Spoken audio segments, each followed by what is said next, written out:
He's young, he has Robert Redford good looks, he's conservative, and he's rich.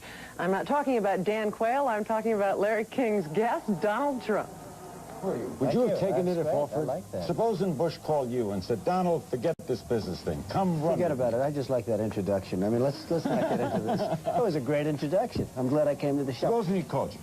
Would I have done it? I probably would not have done it because I really love what I'm doing. By the way, I happened to listen about the press conference. I was at the press conference today. I met Dan Quayle, and I have to tell you, For the first time? For the first time. I thought he did a great job. I was surprised at Pat.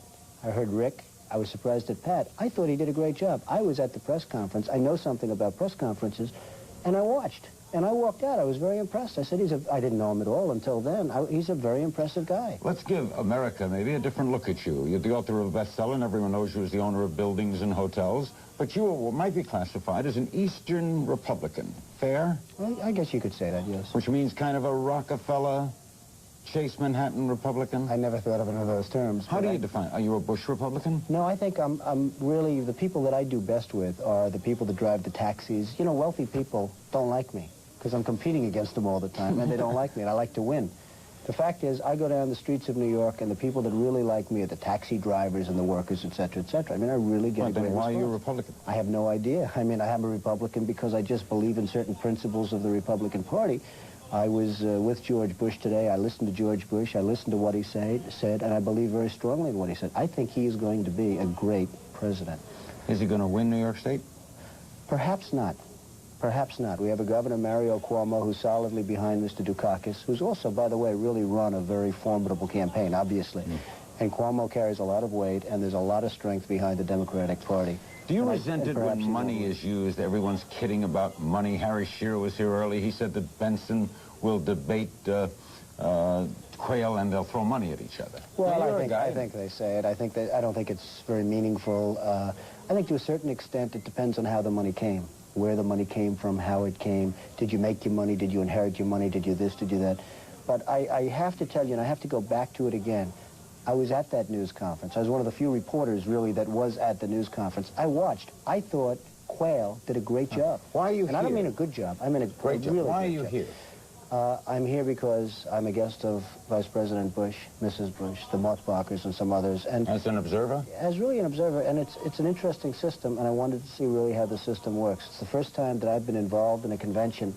I came down, I wanted to see how it works, and it's fascinating. How about financing? Now, what can you give to George? You've already contributed to him, haven't you? Well, I contributed to him, and I've helped him a little bit, and I guess I'll help him a little bit more, and I'm not sure that he needs anybody's help. I think so far, I really think he's conducted himself brilliantly. Is it easy for you to raise money?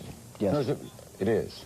Because a call from Donald Trump to someone else you get the person on the phone? I do a lot of business, a lot of people. I know a lot of people. And somehow if I call those people and if I say, would you support somebody, they'll listen to me.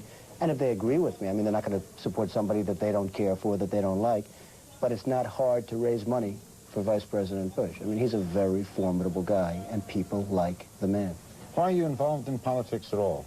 I enjoy it. I enjoy the system. I doubt I'll ever be involved in politics beyond what I do right now, but I do enjoy the system. I find it a really beautiful thing to watch. It's a beautiful The rumors machine. that you were going to run were wrong? Oh, I was never going to run. I mean, I made the mistake of going up to New Hampshire, a place that I love, and doing a friend a favor and making a speech for him.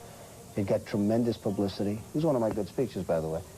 It got tremendous publicity and tremendous crowds, and all of a sudden everybody thought I was going to run for president. And it was very flattering and everything, but I never had any intention, and I won't be running for president. What's the kick now for you in a business deal? Well, I think just success. I love what I'm doing. You know that. You know that very well, and you know some of the things. I just bought the Plaza Hotel in New York. In my business, real estate, that's the ultimate crown jewel. There is nothing else. The Plaza Hotel is like the epitome of what I do. There's all different businesses, but in what I do. And it's just something I'm proud of. I love what I do. Okay, we understand we're looking down now, Donald and I, onto Bourbon Street, and apparently this is this Vice President? This is George Bush leaving his hotel, or he's leaving the restaurant where he had dinner. See, Donald, if you run, they even shoot you when you leave a restaurant. Yeah. That's I hope his dinner was good. We go everywhere. CNN is everywhere. One other thing. This building cost $172 million. Right. Like it? I think they did a beautiful job. They really should be very proud of it. It came over very heavily over budget, and today you couldn't build it for $500 million. Want to buy it? And by the way, Ted Turner, he's great. It's great. Thanks, Don. So long. Secretary of Education Bennett's going to make a major speech. Bernie and